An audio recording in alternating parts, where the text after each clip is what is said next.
ನಮಸ್ತೆ friends, welcome back to my YouTube channel.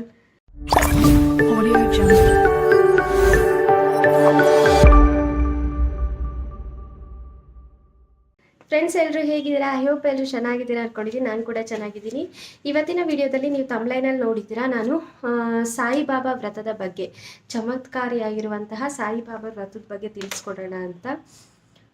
ಯಾಕೆ ಇದನ್ನು ಹೇಳೋಣ ಅಂತ ಬಂದೆ ಅಂದರೆ, ಇದು ಎಲ್ಲರಿಗೂ ಯೂಸ್ ಆಗುತ್ತೆ. ಕಷ್ಟ ಯಾರಿಗಿರಲ್ಲ ಹೇಳಿ, ಎಲ್ಲರಿಗೂ ಒಂದಲ್ಲ ಒಂದು ರೀತಿ ಕಷ್ಟ ಇರುತ್ತೆ. ಒಬ್ಬರಿಗೆ ದುಡ್ಡಿಂದಾಗಿದ್ದರೆ, ಇನ್ನೊಬ್ಬರಿಗೆ ಬೇರೆ ಥರ ಮನೆಯಲ್ಲಿ ಸಮಸ್ಯೆ ಇರ್ಬೋದು, ಮಕ್ಕಳಾಗದೇ ಇರ್ಬೋದು, ಮತ್ತು ಎಲ್ಲ ಇದ್ರೂ ನೆಮ್ಮದಿ ಇಲ್ಲದೆ ಇರ್ಬೋದು. ಈ ಥರ ಒಂದಲ್ಲ ಒಂದು ಸಮಸ್ಯೆ ಒಬ್ರಿಗೆ ಎಲ್ಲರಿಗೂ ಇದ್ದೇ ಇರುತ್ತೆ. ಸಮಸ್ಯೆ ಇಲ್ಲದೆ ಇರೋವಂಥ ವ್ಯಕ್ತಿಗಳು ಸಿಗೋದು ಸ್ವಲ್ಪ ಕಡಿಮೆನೇ ಅಂತ ಹೇಳ್ಬೋದು. ಸೊ ಅದಕ್ಕೋಸ್ಕರ ಇದು ಹೇಳಿದ್ರೆ ನಿಮಗೆ ಯೂಸ್ ಆಗ್ಬೋದು ಅಂತ, ಯಾಕಂದರೆ ಇದನ್ನು ನಾನು ಎಕ್ಸ್ಪೀರಿಯೆನ್ಸ್ ಮಾಡಿ ನಿಮಗೆ ಶೇರ್ ಮಾಡ್ತಾ ಇದ್ದೀನಿ. ಮತ್ತು ಬನ್ನಿ ಯಾವ ಥರ ಅಂತೇಳಿ ಕಂಪ್ಲೀಟಾಗಿ ತಿಳಿಸ್ಕೊಡ್ತೀನಿ. ಅದಕ್ಕಿಂತ ಮುಂಚೆ ಯಾರೆಲ್ಲ ನನ್ನ ಚಾನಲ್ನ ಇನ್ನೂ ಸಬ್ಸ್ಕ್ರೈಬ್ ಮಾಡದೆ ನೋಡ್ತಾ ಇದ್ದೀರಾ, ಪ್ಲೀಸ್ ಸಬ್ಸ್ಕ್ರೈಬ್ ಮಾಡ್ಕೊಳ್ಳಿ, ಸಪೋರ್ಟ್ ಮಾಡಿ ಅಂತ ಕೇಳ್ತೀನಿ. ವಿಡಿಯೋ ಇಷ್ಟ ಆಯಿತು ಅಂದರೆ ಲೈಕ್ ಮಾಡಿ, ಶೇರ್ ಮಾಡಿ, ಹಾಗೆ ನಿಮ್ಮ ಅಭಿಪ್ರಾಯ ಅನಿಸಿಕೆಗಳನ್ನು ಕಮೆಂಟ್ ಮಾಡಿ.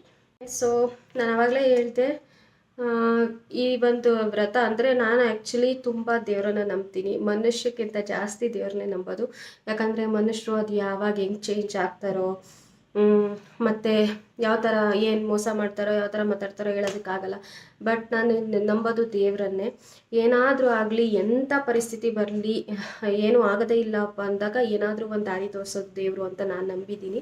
ಸೊ ಅದಕ್ಕೋಸ್ಕರ ಆವಾಗವಾಗ ನಾನು ಈ ಥರ ವ್ರತಗಳನ್ನು ಮಾಡ್ತಾ ಇರ್ತೀನಿ. ಗೊತ್ತಿಲ್ಲ ಅಂದರೂ ತಿಳ್ಕೊಂಡು ಮಾಡ್ತೀನಿ.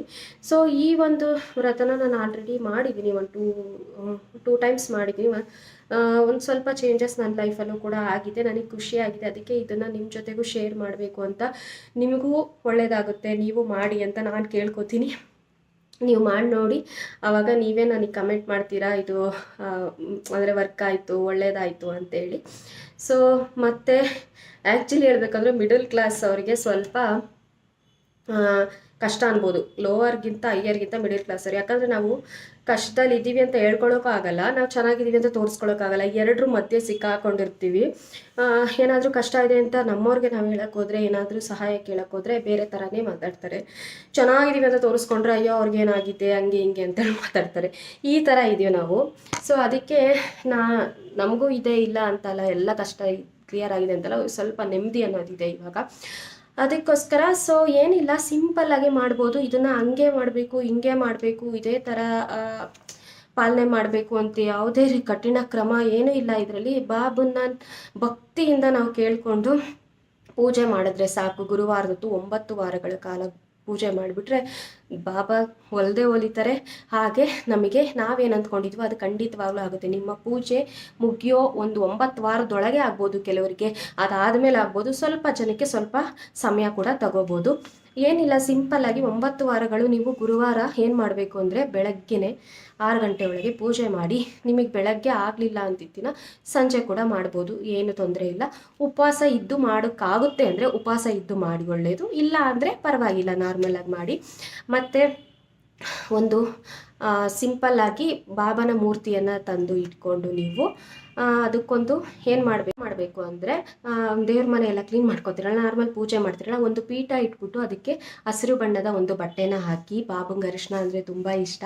ಸೊ ಅರಿಶಿನ ಬಣ್ಣದ ಬಟ್ಟೆಯನ್ನು ಹಾಕಿ ಅದ್ರ ಮೇಲೆ ಮೂರ್ತಿನ ಕೂರಿಸಿ ನಾರ್ಮಲಾಗಿ ಗಂಧ ಎಲ್ಲ ಹಚ್ಚಿ ಒಂದು ಸಿಂಪಲ್ಲಾಗಿ ಅಭಿಷೇಕ ಮಾಡಿ. ಅಭಿಷೇಕ ಮಾಡೋಕ್ಕೂ ಮುಂಚೆ ಮಂಗಳಾರತಿ ಮಾಡಿ, ಅಭಿಷೇಕ ಮಾಡಿ, ನೀರಿಂದ ಹಾಲಿಂದ ಈ ಥರ ಅಭಿಷೇಕ ಮಾಡಿಬಿಟ್ಟು ನಾರ್ಮಲಾಗೂ ಹೂವು ಹಣ್ಣು ನಿಮ್ಮ ಹತ್ರ ಏನಿರುತ್ತೋ ಅದನ್ನು ಇಟ್ಟು ಮಾಡ್ಬೋದು. ಇದನ್ನೇ ಇಡಬೇಕು ನೈವೇದ್ಯಕ್ಕೆ ಅಂತ ಇಲ್ಲ. ಬಾಬುಂಗೆ ಬಿಸ್ಕೆಟ್ ಅಂದರೆ ಇಷ್ಟ. ನೀವು ದೇವಸ್ಥಾನದಲ್ಲೆಲ್ಲ ನೋಡ್ತಾ ಇರ್ತೀರ, ಬಿಸ್ಕೆಟ್ ಹಂಚ್ತಾ ಇರ್ತಾರೆ, ಸ್ವೀಟ್ಗಳನ್ನ ಹಂಚ್ತಾ ಇರ್ತಾರೆ, ಅವ್ರಿಗೆ ಏನಿರುತ್ತೋ ಕೈಯಲ್ಲಿ ಅದನ್ನು ಹಂಚ್ತಾ ಇರ್ತಾರೆ. ಸೊ ನಿಮ್ಗೇನಾಗುತ್ತೋ ಅದನ್ನು ನೈವೇದ್ಯವಾಗಿ ಇಟ್ಬಿಟ್ಟು ಹೂವು ಎಲ್ಲ ಹಾಕಿ ನಾರ್ಮಲಾಗಿ ಪೂಜೆ ಮಾಡಿ. ಮತ್ತು ಧೂಪ ಅಂದರೆ ಇಷ್ಟ ಬಾಬಂಗೆ, ಧೂಪ ಹಚ್ಚಿ.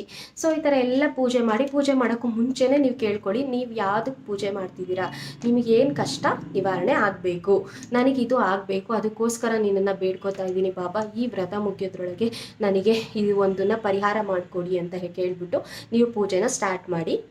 ಮತ್ತು ಇವಾಗ ಈ ಪೂಜೆ ಮಧ್ಯದಲ್ಲಿ ಈಗ ಹೆಣ್ಮಕ್ಳಿಗೆ ಪೀರಿಯಡ್ಸ್ ಪ್ರಾಬ್ಲಮ್ ಬರುತ್ತೆ.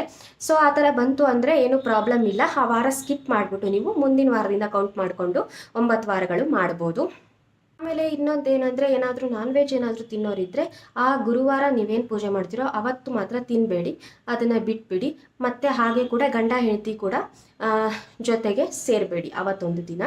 ಸೊ ಆ ಥರ ಬೆಳಗ್ಗೆನೇ ಇದ್ದು ಸ್ನಾನ ಮಾಡಿ ಪೂಜೆ ಮಾಡಿ, ಮತ್ತು ಪೂಜೆ ಎಲ್ಲ ಆದಮೇಲೆ 108 ಸರಿ ಬಾಬನ ಧ್ಯಾನ ಮಾಡಿ ಕೇಳ್ಕೊಂಬಿಟ್ಟು ನಮಸ್ಕಾರ ಮಾಡಿ. ಆದರೆ ನಿಮಗೆ ಸಂಜೆ ನಿಮ್ಮ ಮನೆ ಹತ್ರ ಇರುವಂತಹ ಸಾಯಿಬಾಬಾ ದೇವಸ್ಥಾನಕ್ಕೆ ಹೋಗಿ ಕೈ ಮುಗಿದು ಬನ್ನಿ.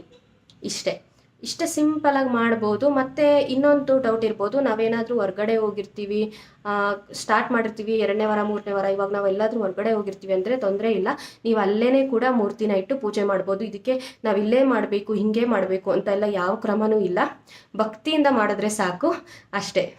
ನಿಮಗೆ ಗೊತ್ತಿರುತ್ತೆ, ದೇವರನ್ನ ನಂಬಿದ್ರೆ ಯಾವತ್ತೂ ಕೈ ಬಿಡಲ್ಲ, ನಮ್ಮನ್ನು ಎಂಥ ಕಷ್ಟ ಕಾಲ ಬಂದ್ರೂ ಕೈ ಹಿಡ್ದೇ ಹಿಡಿಯುತ್ತೆ ಅಂತ ನಿಮ್ಗೆ ಗೊತ್ತಿರುತ್ತೆ. ನಂಬಿಕೆ ಅನ್ನೋದೊಂದು ಇಡಿ ಅಷ್ಟೇ, ನಂಬಿಕೆನೇ ದೇವರು. ನಂಬಿಕೆ ಇಟ್ಟರೆ ಎಲ್ಲವೂ ಸಾಧ್ಯ. ನಿಮಗೆ ಎಷ್ಟೇ ಕಷ್ಟ ಇರಲಿ, ಯಾವ ರೀತಿದಾದರೂ ಇರಲಿ, ಪರಿಹಾರ ಸಿಕ್ಕೇ ಸಿಗುತ್ತೆ ಅಂತ ಹೇಳ್ತೀನಿ. ಸಣ್ಣ ಒಂದು ನಾನು ಇನ್ಫಾರ್ಮೇಷನ್ ನಿಮ್ಮ ಜೊತೆಗೆ ಶೇರ್ ಮಾಡಬೇಕಿತ್ತು ಅಷ್ಟೇ ಇವತ್ತು. ಸೊ ಇದನ್ನು ಶೇರ್ ಮಾಡಿ ನಂಗೆ ತುಂಬ ಖುಷಿ ಆಯಿತು. ಇವತ್ತು ತುಂಬ ದಿನದಿಂದ ಅನ್ಕೊತಾ ಇದ್ದೆ, ಆಗ್ತಾ ಇರಲಿಲ್ಲ. ಇವತ್ತು ಸರಿಯಾದ ಸಮಯ ಅಂತ ಅನ್ನಿಸ್ತು, ನಿಮ್ಮ ಜೊತೆಗೆ ಶೇರ್ ಮಾಡಿದ್ದೀನಿ. ನೀವು ಕೂಡ ಈ ವ್ರತವನ್ನು ಮಾಡಿ ನಿಮ್ಮ ಇಷ್ಟಾರ್ಥಗಳನ್ನೆಲ್ಲ ನೆರವೇರಿಸ್ಕೊಳ್ಳಿ, ಕಷ್ಟದಿಂದ ಪಾರಾಗಿ ಅಂತ ಕೇಳ್ಕೊತಾ ಈ ವಿಡಿಯೋನ ಇಲ್ಲೇ ಮುಗಿಸ್ತೀನಿ. ಫ್ರೆಂಡ್ಸ್, ಈ ವಿಡಿಯೋ ಇಷ್ಟ ಆಯಿತು ಅಂದರೆ ಪ್ಲೀಸ್ ಲೈಕ್ ಮಾಡಿ, ಹಾಗೆ ನನ್ನ ಚಾನಲ್ನ ಸಬ್ಸ್ಕ್ರೈಬ್ ಮಾಡ್ಕೊಳ್ಳೋದು ಮರಿಬೇಡಿ. ನಾನು ಮತ್ತೆ ನಿಮ್ಮನ್ನ ನೆಕ್ಸ್ಟ್ ವಿಡಿಯೋದಲ್ಲಿ ಸಿಗ್ತೀನಿ. ಅಲ್ಲಿಯವರೆಗೂ ಎಲ್ಲರಿಗೂ ಟೇಕ್ ಕೇರ್, ಬಾಯ್.